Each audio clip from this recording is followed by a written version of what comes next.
So welcome to Agile Procurement Strategies for 2023 and beyond. I am Bill Driegert, Head of Operations and co-founder at Uber Freight. And in a moment, I'll have our esteemed panel give their introductions. But first, a little bit about this panel. I've always had a particular interest in procurement strategies, and particularly how technology can make procurement more efficient. In fact, the next session I'm giving in here will give a little more detail on that. But I think particularly over the last couple of years, with just how volatile the market has been with the pandemic and then the dramatic rundown in spot rates this year, there's a lot of different tactics that shippers have used to adapt to the market. And so with this panel here today, it's an opportunity to just understand a little more of that perspective, both as a provider on the TransPlay side and as a shipper.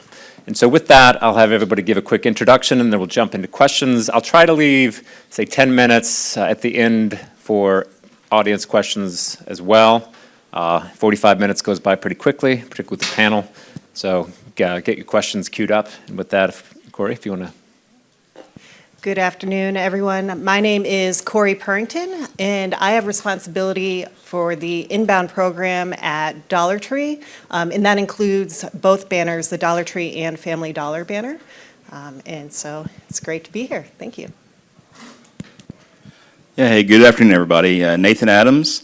I'm with the Uber Freight team. I've been with TransPlay / Uber Freight about 3 years. I run the procurement and carrier management side of the house. Before that, I was on the shipper side of the house for about 18 years, doing all things operations procurement for Walmart. So pretty heavy procurement background and kind of have a good shipper slant on it as well.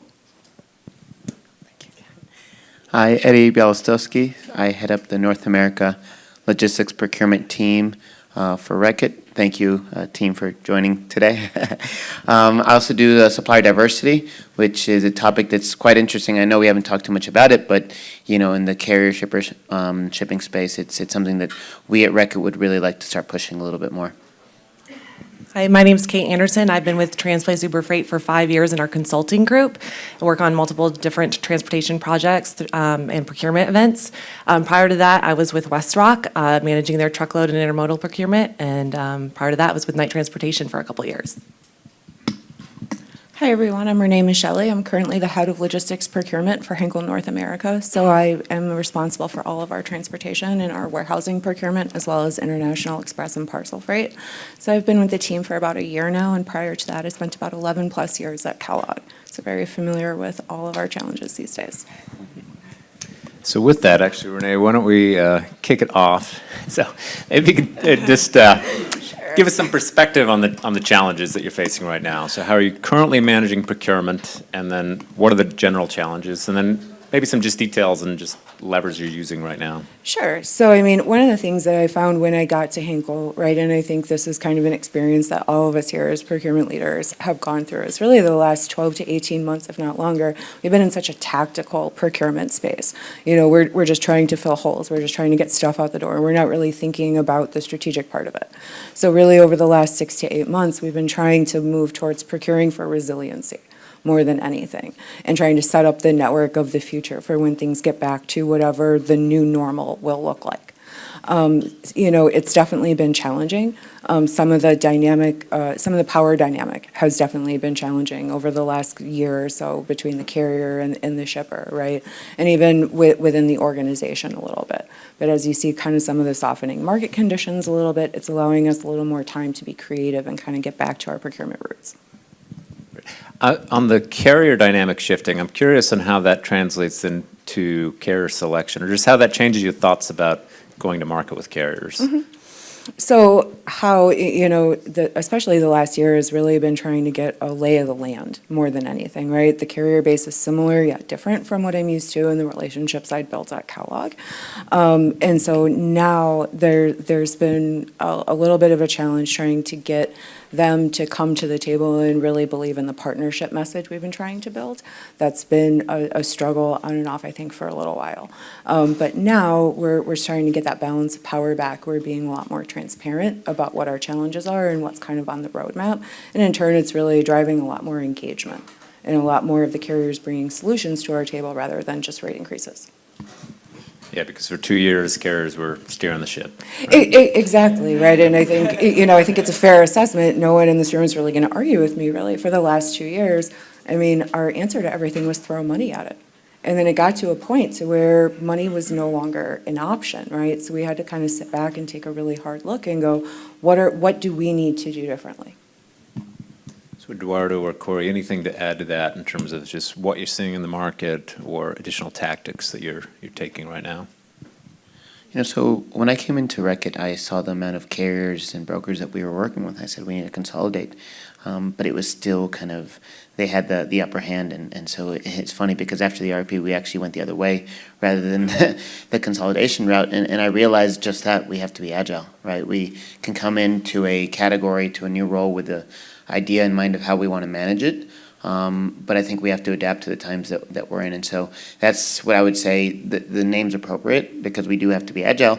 But now that the market is softening, I do think that when you have a smaller carrier base, especially building those relationships, when times do get tough, that is when you can say, we're a large partner rather than you have a couple loads for us. What can you do for us? No, you have a large portion of our business. We need you to help us in this situation. And that's really why I was looking to consolidate more than anything. Because again, I think that the more that the carriers have to lose, the more that they'll be willing to support you when they have the upper hand. Question on the consolidation. So do you see that as a strategy in tight or soft markets, or? Well, coming in, I thought I saw that in both markets, right? But I quickly realized that you had to, save every dollar where you could, unfortunately, especially when for us it was a product that we had a very good run during the pandemic, and things definitely slowed, and we had some certain costs that we had to make up through the transportation, and so it was very difficult. My transportation team is here, where they had to then deal with a lot more carriers, a lot more complexity, but it was the kind of price we had to pay literally for saving a few dollars. So to summarize, right, markets are tight and challenging. You're going to look for more opportunities pull more carriers in potentially. When it's loose, there's more opportunity to consolidate or double down on your. Yeah, and I think that's also happening in the market itself. I think the carriers themselves kind of price themselves out of the market, and so there's a natural consolidation, but you mix that with the shippers themselves also, helping that adjustment, and I think together that's going to lead to where the market is going to go kind of in the longer term. I think after this kind of COVID rush is what we're going to see another consolidation, just because a lot of the shippers, they can no longer prices go up for trucks, prices go up for fuel, prices go up for drivers. They can't stay in business. Corey, anything to add? I actually have a very different strategy than Eddie. So I actually believe that finding the right lanes for the right trucks actually will help stabilize the market. Now, my transportation team hates when I talk about how do we bring on additional carriers, because it is, more carriers to manage. But what I've found in my experience is it does bring stability to your network, because you're finding those niche lanes for those niche carriers, and they typically will not chase the market in rates, and you can have those long-standing relationships with them. And whenever I meet with the carrier and they say, well, where do you want us to go? And I always say, it's not where I want you to go, it's where is your network taking you? Because if I can fit in your existing network or help you grow, then we're a stronger partner, and then we can have better rates and better service and a more long-lasting relationship, and then stability within that market. I'm not saying that Eddie's strategy is wrong. It's different, but that's kind of where we're headed. Just expand on this. So the right number of carriers is very particular, I think, to the shipper and the market. I'm curious, maybe from Nathan or Kate, your perspective, if you see there's any broad trends around just carrier mix, right, that have shifted in the market. I got shocked by your question. No, I think it really depends on your network and your carrier base, right? So in my past life, it's we had a real close core set of carriers that we counted on in good times and bad, and we played the market like that too. So, don't come to me for a rate increase. I'm not going to come to you for a rate reduction. We're going to be partners. I think there's a lot of cases where carrier expansion is a good thing if you're too thin. Every shipper is going to have its own right number of carriers for that strategy. So it kind of depends on where you are in the life cycle of it, right? You obviously don't want 1,000 carriers as a shipper because you're going to, administratively, it's going to be just a huge burden. You also don't want to have 10 because it's going to be way too thin. You're not going to have the capacity when you want it, but you want to have a good set of partners, right? And so honestly, going through a lot of the procurement exercises we've gone through this year, we've done both. We've expanded and we've contracted depending upon where that shipper is in that life cycle. And it really is, I think it's how do you get to what's optimal for your business? And that's one of the things that we really strive to work with is like, how do we get you the right carrier base? I think it's always good to get more involved, even if you decide not to contract them. It's always good to get more people in the door.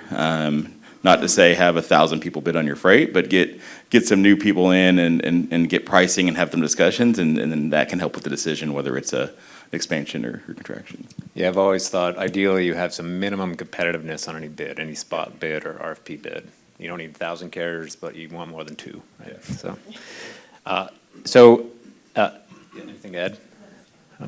So next question, near and dear to my heart, is technology. So I'm curious, over the last couple of years with the volatility in the market and all the swings, if you've leveraged any new technology, any new approaches, and just any general thoughts on that. And Corey, maybe we'll start with you. Sure. So we've enabled the API connection with Uber Freight. And so we have it set up within the routing guide. So if our primary carriers aren't accepting those tenders, then it'll hit that API. We'll get the next best price. And then if it falls within that routing guide, it will be accepted by Uber Freight. And that's something that we did. It saved a lot of time and in most cases got us some very competitive pricing. Eduardo? I think the mini bids are where technology can help a lot. The larger yearly RFPs, Transplace does a great job for us in supporting. I think the mini bids is where having a little more control over that and more speed, technology has really helped in that space. And so, we were talking today with the Transplace team where they mentioned it, the new tool that's coming out, and it's desperately needed because, again, we would like to have a lot more control and speed through that process, and then technology will bring that. I was just going to say that with another technology too, and as shippers are rethinking their procurement strategies, it's partnering with your 3PLs and utilizing some of the tools that they have. And right now we're working with Henkel on an OptiPro opportunity to look at shipment consolidation, cross-collaboration, LTL pooling. So I think it's really important as we are in this very dynamic marketplace to partner with 3PLs, use data to help make your decisions and then make them quickly and be very decisive in those decision-making process. And what I will say for sure, right, is definitely what I've seen from being at Henkel is we have a lot of data and maybe not the right technology to kind of manipulate it. And this is, kind of a big project on our roadmap. So I think OptiPro will kind of, as we work with supply chain to put OptiPro in, I think that will also kind of highlight and also help expedite some of the initiatives that we've been trying to drive for both procurement and supply chain for improvement. Of course, I know. That was me. Oh my God. Well, of course, I was going to say, I know that Henkel's also leveraging the API because we gave a co-presentation on it. One of my colleagues met with, or was at OTM SEG about a month or so ago, I think. Yeah. So. I was going to ask, so you mentioned mini bids, and I think one of the things I've seen in the market too is more frequency of RFP bidding, and combine that with access to tools like the API, and there's a new toolkit. I'm curious if that's something that for the shippers are also seeing across the market, right? If that's a trend we're seeing, and how shippers are implementing maybe shorter bid cycles or delaying the primary RFP bid or taking more freight out of that primary RFP. Yeah. I can kick it off if you want. That's me, because I keep. What are we doing here? So, I mean, obviously, Transplace and Uber Freight and some of the background stuff that we're doing from a procurement perspective here is we're completely changing our RFP cycle and our approach to market. It's from a procurement perspective, one of the things I've really been trying to hammer home, and I've used freight as an example, I've been able to use warehousing as an example, liquid bulk as an example, is you get what you pay for.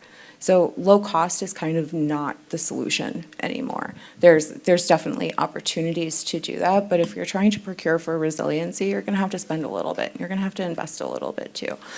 So as we've kind of changed our RFP calendar to align to what's more industry standard, what's more industry best practice, and definitely I'm trying to take advantage of where the carriers will be able to participate, especially the ones that we know, we've definitely gone to those shorter bid cycles. When we decided to take that approach, we opted to directly negotiate and extend our rates for a 6 to 7 month time frame. We've been going through a network optimization project. We're not doing 12-month bid cycles. We're doing a couple of months so we can kind of stay on our strategic roadmap and get to this one big event that we want to do. And that's allowed us some opportunity as well to be able to take advantage of kind of this dynamic softening market a little bit while not going super low cost, still paying a little bit less than we were at the beginning of the year. And then that in turn is also driving carrier engagement. They want to prove that they can do a good job because they want the opportunity to protect that for the next 12 months before we go live with the bid. I was just going to say with the mini bids, I don't think it's not a new concept, but I do think shippers are adopting it more readily in this more dynamic marketplace. I think gone are the days of a network annual RFP, I'm not going to touch it again, and one strategy fits all. I think now what we're seeing is shippers taking a step back and looking at their network and segmenting the network, having a strategy for each segment. So my high visibility, high service customer lanes, my low volume, my interfacility, low risk lanes, spot, dedicated, and having a strategy for each. So, with the low volume, partnering with market access or API, spot having a different strategy and being able to maybe multiple strategies and being able to switch very quickly and efficiently depending on what the market calls for. I'll just add to that, and yeah, Kate had some of the points I was thinking of, but it's okay. So if you think about like what we were saying on your very consistent volume versus low volume freight, right? I'd say if you look at a lot of the software and a lot of the technology that's been out there for a long time, a lot of the big, optimization RFP pieces of software, like it optimizes really well your high volume consistent lanes. Like does a great job of it, right? There has always been kind of a gap on the tail freight. And so a lot of the new technology that's needed that's coming into the marketplace really focuses on that tail freight, where in the past, you would have a backup matrix or state-to-state pricing or whatever, and you would just say, it's one load or 2 loads a week or a month or a year or whatever, and it's just going to flow. Now with the increased cost and the capacity and all the pressures we're under, we really have to manage that low-volume freight better. And so I think that's where the technology comes back into play when you start talking about what we talked about this morning, or APIs, and how do we actually set a low-volume strategy, right? And partner with shippers and understand, okay, so, yep, we got optimization heavy on the front end, we got your large carrier base on the front end, so now what do we do on the tail freight and the low volume? So that's where I think a lot of this emerging technology is going to be a huge benefit in that side of the house. Yeah, I always love to talk about the layer cake of freight in terms of the consistency, right? You dedicated contract and spot. Yep. I do think tech pushes those boundaries and what could fall into each bucket. I just want to add one more thing about just utilizing technology and for different segments of your business, and especially a lot of shippers struggle with high or volatility on their lanes or in their origin facilities. So, I used to work at a paper company, and the paper mills would run on those block scheduling, and it's really hard to find a primary carrier to take 30 loads a day from the middle of nowhere, Alabama, to Claremont, North Carolina. So evaluating your Just weren't that great. yeah, apparently not. But it's just really looking at your TMS or your route guide and re-evaluating how to tender that freight. Maybe not awarding at a specific lane carrier level, but awarding at a origin level and making sure that your TMS can accommodate that. Cool. All right, next question. I would love to hear about, we talked a little bit about it, but how your relationships with carriers have changed over the last 2 years. And to double click on that, I would also specifically love to hear about repricings, right? And I'd love your perception on if carriers were coming to you too quickly or not quickly enough, both in the soft and the fast, or soft and the tight markets. Because in the tight markets, right, carriers, of course, market was moving, they wanted to get paid more. The soft market, carriers may realize, okay, I'm a little out of market, I want to get ahead of that. And I'm curious just how those conversations have gone and how your overall relationships with carriers have evolved over the last couple of years. Eduardo, you want to kick it off? So I think it's only natural that when prices, go up, they'll be quick to come to us and slow to come to us when they come down. I don't blame them, but I think that technology, and to go back to that piece, can and should play a larger role in this, is how do we leverage technology to make that ask for us? So it's not having to be me or someone on my team going to them and saying, these are the lanes we think, you're high at. Automatically, they're getting a notification, Reckitt, would like you to reconsider these lanes. If not, they're going to go out to the mini bid. Because I think sometimes, again, we're also too quick to go out to mini bids when the same carriers that we have good service would, be open to that adjustment. And so that's, I think, something that's important to kind of mix the last two questions is how do we leverage technology to kind of do that work for us and then get to that place? From the carrier perspective, is there a benefit to being the first to the table to say, hey, I think we're overpriced or out of line with the market and we want to reprice? Do you see that if a carrier does that, do they typically get some benefit out of that from a relationship perspective? I mean, yeah, they get brownie points, of course, but I think it's our job on the shipper side at the end. I mean, we should be, and especially the procurement part of the equation, we should be checking that on a weekly, monthly basis. And again, if we don't have technology tool to do that for us, we should be doing that and having those conversations because especially the last 2 years, every dollar counted. Now, moving forward, when kind of rates are a little, going down. The delta to have that conversation maybe changes, but I think in the past, especially when markets are tight, we really have to be on them constantly. Any other thoughts on that? I'll take this one. So, I will say transparently, if you were to come to me, and say I might be a little overpriced right now, you probably will get some favorability, right? That tells me that you truly want to be my partner. And then I'm going to turn around and do a better investment and probably not argue with you so much when you need that money, when you need the increase, right?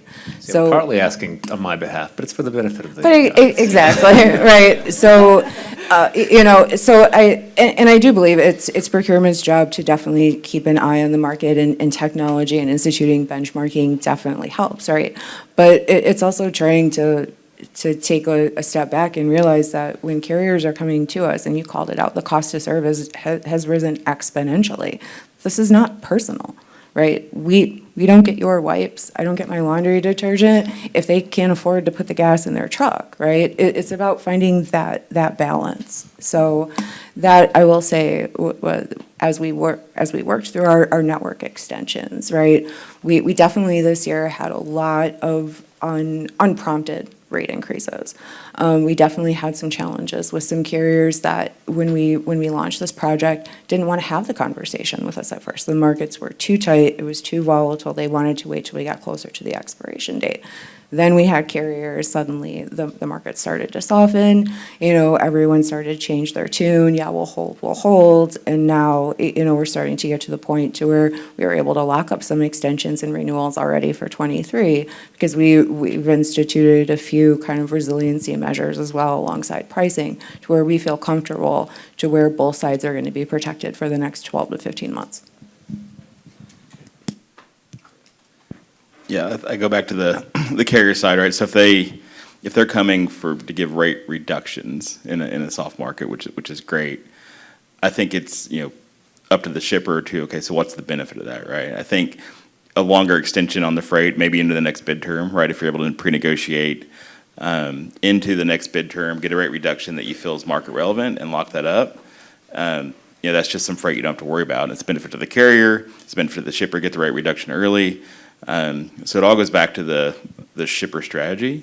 But I think, carriers coming to the shippers for rate reductions, especially when they're very far out of line, a lot of the good shippers are going to know that anyway, and they're going to be like, hey, they'll see it in the bid. If you come and you bid on your incumbent lanes and you come down 30%, that's a, what's going on here moment. right? Like, why didn't you come back to me and tell me that earlier? So I think it really does behoove the carriers to come back and work with the shippers. Now, from a benefit standpoint, again, if I was the carrier, I'd be saying, hey, let's get this rate reduction in now, but I want to lock this thing in for the next 12 months or whatever the bid cycle is. And if you can establish that kind of a working relationship with the carrier base, that's where you can start to get mutual benefit, right? And start to get some true partners in there. All right, so this question is for Kate and Nathan. I want to get the perspective from the Transplay side, viewing across shippers, touching on the technology piece again. I'm curious, if you look all across shippers, what is a successful shipper that's at the front end of the curve and driving technology look like versus a shipper that may be at the tail end of the technology curve? And what are the, I'd say, barriers or blockers between those two? Or just more generally, what do you see as some of the challenges to driving new tech, things like API, things like transparent pricing mechanics, or shorter bid cycles, or... I think when the market was really tight, so a lot of shippers, they kicked around the shorter bid cycles, they kicked around at a lot of different options, right? The majority of our shippers we did RFPs for still landed on the 12-month cycle, but it was more of, I'm going to lock up my consistent freight in this bid cycle, and then I'm going to start trying to figure out how do I get new technologies, how do I get low volume, or how do I get different things into the, how do I save money outside of my main consistent freight? And so that's where you start seeing things like mini bids and API come in and real-time pricing. And so we definitely saw a shift to that, but I don't think it's been I wouldn't call it like a major shift yet, right? Because I think it's a little bit of a developing strategy, but I think it's really, really going to take hold. And I see folks coming in, procuring, locking down their heavy volume lanes, critically important lanes, and then managing the surge, managing low volume through some sort of technology platform. I would say the same thing. I think over the last 2 years, shippers have been more open to new technologies and new carriers. And now that the market's a little bit loosened, you kind of see some shippers kind of reverting to their old ways.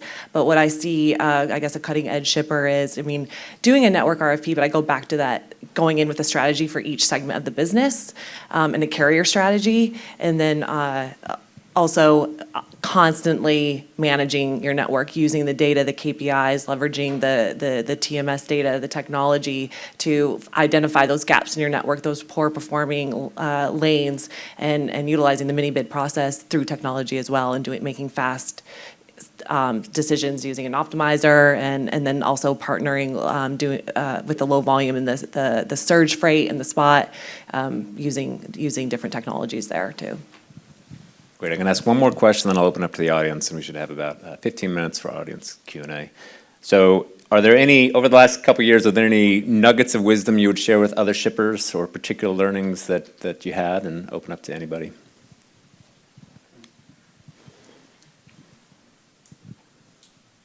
So one of the things, and I'm not just saying this because my transportation team is in the crowd here, but really working closely with them and understanding their needs, their pain points. I think sometimes we in procurement come in, especially to new situations, thinking we know, this is how we've done it and therefore we want to implement. I would say listen first and then act second, just because your people on the ground, and I'll say Transplace now, Uber Freight, they're the eyes and ears on the ground. Listen to them, their pain points, and then from there I think strategies will come out that will save you money. But when you come in with a save money attitude from the beginning, rather, instead of understanding the needs first, you end up paying more, be it in accessorials, be it in everything else, because you really aren't understanding, your supply chain. Yeah, and I think Kate really said it well, is you have to have multiple strategies for your network, because it's not a one size fits all. At Dollar Tree, we have a very fragmented network, and so we really had to figure out how do we get the right solutions to actually enable us to deliver on that freight. So when I say we're fragmented, we manage, it's roughly 16,000 lanes, and probably only 2% of them have a lot of volume. And so we have a lot of ones and twos, and it's very difficult to manage. And so we had to come up with what are those optimal solutions for all of that. And so I would say, think about what does your network look like? I'd add, maybe not in the past year, but in the past few years, like procurement has gone from like almost a project management type function to where I'm doing a procurement project every year. And I'm staffing resources, I'm pulling data, and I'm on the same cycle, to where now it's a year-round function.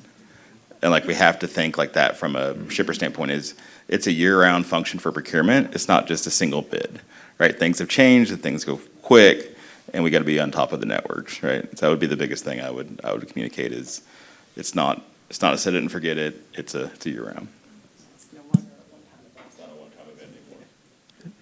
And I would like echo your thoughts or your statements too about just communication within the four walls of your company too. During the pandemic, we saw a lot more shippers collaborating within their departments, production planning, customer service, operations, supply chain, and it's we see that really helps. And that trend has been continued throughout the past year, I would say. No, I'd agree with everything here, right? What I especially learned over the last 2 years is that we don't have a lot of power, right? And what we want to do is, if we really want to be shipper of choice, we kind of have to put our money where our mouth is, right? To Corey's point, I'm trying to drive my team to build those efficient awards. I make everyone ask the same questions, right? What fits in your network? Rather than try to force the carrier to mold to what we need. And I think, and again, it's kind of you get what you pay for. So to everyone's point here, it's finding the right solution, being flexible, but also keeping those 2 or 3 big rocks, those big strategies, you can't waver from those. And that's what we're starting to see a little bit of a challenge here too, right? We've had this resiliency path, and now the market is softening. So now we're getting faced with that question again, as I'm sure a lot of people in this room are. When are we going back to chasing cost, or did we learn anything from the last 2 years, and are we really sticking on the improved service path? Yeah, I think that's an important point, because when the market's soft, your service is there, your budget is there, then it's the question of, do you chase the market? Do you yield those savings, or do you build the relationships and let things stabilize? So with that, we're going to open up to audience questions. I don't know if we have somebody that can run a mic. Excellent. So if you have any questions, raise your hand. Here. Strategies for balance between asset-based carriers and brokers? Or do you pay attention to that at all, or is there deliberate kind of balance that you look to maintain there? Yes, so we try and give the lanes that have a lot of volume, it makes sense for us to work very closely with asset-based carriers. I would say the last couple of years kind of got that a little out of whack, so we're working right now to get it back in line with what we would expect. But like I said, we have a long tail on our freight. I think that's where we work with the non-asset. So there are some where we can create regions and go to an asset base and say, don't think of this as a one lane, but think of this as the region. But then we have a lot of others where it just makes sense for us to utilize a non-asset, especially in this market right now. So I was informed we have, was it live Q&A through the app? Okay. You're in charge. I know. I am, we'll take one more live question while I figure the technology out. While he downloads the app. Hey, good afternoon. Eddie, this one's not for you, since I know the answer already, but Reckitt's made the decision at this point to basically turn off our backup rates, right? Like we've seen in a tight market, carriers are not honoring the backup rates. In loose markets, it's more advantageous for us to go to the spot. Curious your guys' thoughts, have you done that? And then second question to that is, have you played with like dynamic API in your routing guide at all? So if you want, I can take this one. As far as have we turned our backup rates off? Right now, the answer is no. We spent a lot of the last 6 to 9 months trying to build them into the route guide for for solutions. The spot market was crazy, and we were, I think, well double digits. And we were paying way more than our benchmarking was too, or, network benchmarking was. So what we did is we've negotiated a set of backup rates, and as the market is softening, we're working with those 3PLs to potentially enhance them and grow that backup rate in the route guide. And that's kind of the strategy that we're going to go forward with for now. Now, anything that's new or low volume, depending on what that forecast looks like, until we get to the RFP, we're making the conscious decision to kind of let it go to spot, but be very careful about who we award it to.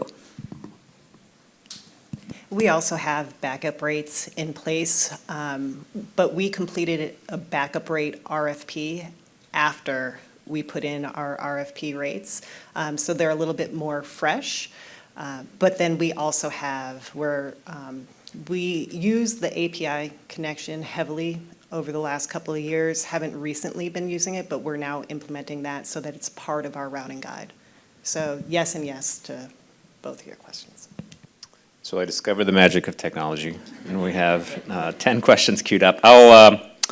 We'll scroll through some of these and then maybe take some more live questions. So the first one is, how does the strategy differ for bulk chemicals? So.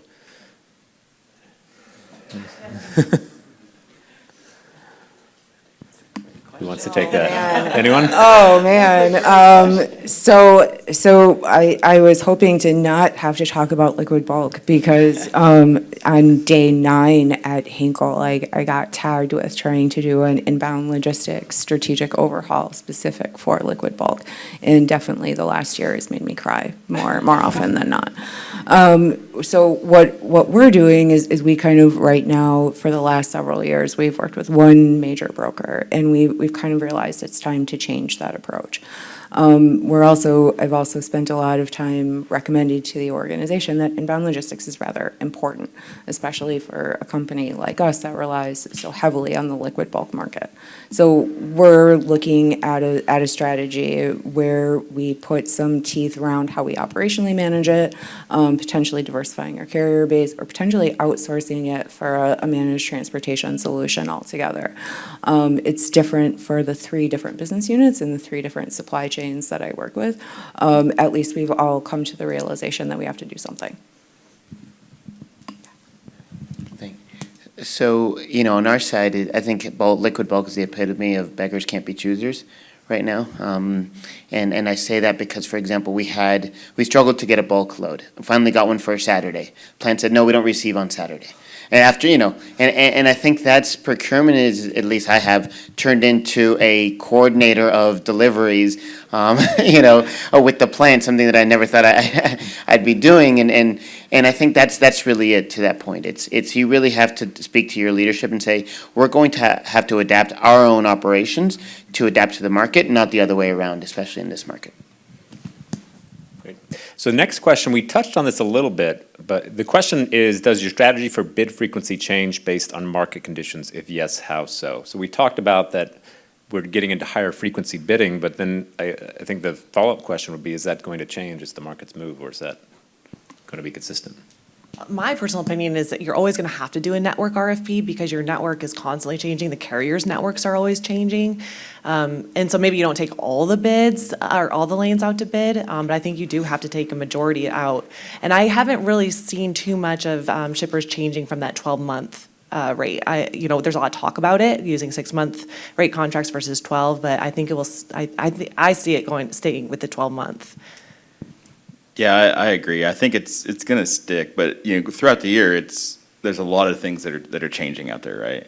So as the market's becoming real tight, maybe you set the baseline and you're doing reviews, and part of your business is going out every 3 months, right? But I think the total toss up every 3 months, I don't see that being the wave of the future. Not a lot of folks are doing it now. It puts a lot of unnecessary strain on your network and administrative headache. But what we do see happen is every, even monthly, things that are out of process or compliance or, markets drop in certain, or rates drop in certain markets. That's the stuff that may be going out on a monthly, 3-monthly basis. And so it kind of goes back to what I was saying, the year-round management of the network is just so important right now. Actually, Different Oh. thought on that. So my strategy on this may be a little bit more controversial because I'm not a big fan of RFPs in general. And so I joined Dollar Tree about 7 months ago. Historically, they've completed an annual RFP and more recently have gone to the 6 months. And so we had just completed one because we had to, based on what those contracts had stated. But I'm more into the evergreen, so finding what works for a carrier's network, finding what works for us, keeping those rates a little bit more consistent until we have to. And so now it's no longer a holistic network that we're reviewing or even the carrier base, but it's more those one-off lanes. Something happens to a carrier's network, it's no longer a good lane for them. Something, the origin is taking a little bit longer, our destination is taking a little bit longer to unload. Whatever those are, it's more of a one-off conversation. It allows us to keep more consistency in our carrier base and allows us to hold rates a little bit more. And then we also have that opportunity to go to them and say, look, you're no longer within the market. What can we do? Can I ask a follow-up to that? How receptive have your carriers been to that strategy? Right? I mean, because it's interesting. It's something that I'd like to look at with my own team. But I'm just curious when you tell someone it's an evergreen rate, how do they react? So to my face, I don't know what they say outside of that. But when they're sitting in front of me, they're very receptive to it. A lot of them, I didn't talk about my prior career before coming to Dollar Tree, but I worked at C&S Wholesale Grocers for over 22 years and had that same strategy. So a lot of these carriers already know the way that I like to do business. They've been receptive to it. And like I said, to my face, they've said, that they're very happy with that approach. I think that's a good point. We see throughout the last 2 years, we've seen, even when the market is loosened, shippers still are pre-negotiating and keeping their incumbent carriers where it makes sense with their tender acceptance and rate makes sense, and pre-negotiating and leaving that outside of the bid. Because if it works in their network, they're building their network around yours. So if it's working, they're selling inbound or outbound and things like that. So I think that's a great point. So the next question actually relates to this, and I'll kick off the response, then we might have time for one more question. The next question is, won't carriers be less willing to partner if they sense the shippers on a more frequent bid cadence? And as a carrier, I could say that I think it highly depends on the sophistication of the carrier and their own pricing capabilities. We've invested heavily in automation of pricing, so frequency is not an issue because we can just churn it out. And I think all large brokers and carriers have similar capabilities, and so they'll be more willing to increase the frequency. I think as you get to more manual carriers, it's going to be more of a challenge, particularly large bids. They just don't have the staff or the capabilities with the tech to be able to manage those large bids. And I think we also see that with things like the implementation of the API, where there's only a small subset of carriers that really can do that at a high level of accuracy and consistency. And so if you have a broad carrier base, there's always going to be some carriers that don't have as much capability to manage that. But I'm interested in the panel's thoughts as well. So what's the feedback do you get from carriers as you increase frequency or drive more mini bids? I've not had a lot of carriers complain about the frequency, right? It's more of a complaint about, why didn't you come to me first, right? We've tried. Maybe some of the challenge that we've had in the past is that we were trying to give everyone the very last chance to turn it around and get it together. So we probably weren't taking out the problem lanes or the things we should have as frequently as we should have, right? So that's kind of how I see it. But I would almost tend to agree with that. I'm curious though, if a carrier is seeing the same stuff go out for bid over and over and over again, doesn't it feel like a waste of time at some point? Does it feel like a waste of time to rebid on the same thing over and over and over and over and over again? Mm-hmm. Exactly. Maybe sometimes. Yeah. Exactly, right, especially, so as a shipper, I'm curious about that as I think about next year. So, for example, where one of my business units has just wrapped up an RFP and we'll start implementation. But my team's already been challenged to, okay, how are we going to optimize it throughout the year, right? And we'll take that same approach with the further RFP. So if we were to start having problems again, what happens? Yeah, I think from a carrier perspective, it's not, the bidding frequency is not the issue so much as if it's a commitment, it's a commitment, and do we see the attainment on the other side, right? And is it a two-way trust in terms of trade-offs between acceptance and attainment? Exactly, especially, and that's one thing that I think we've definitely learned, at least I hope all shippers have, is the patience over the last 2 years. If you're changing your carrier base over and over again because you've been having service failures, we still have an obligation to give you guys a chance to settle in and see if you can do it. Yeah. Well, great. We are at time, so with that, we'll wrap up, and thank you to our esteemed panel.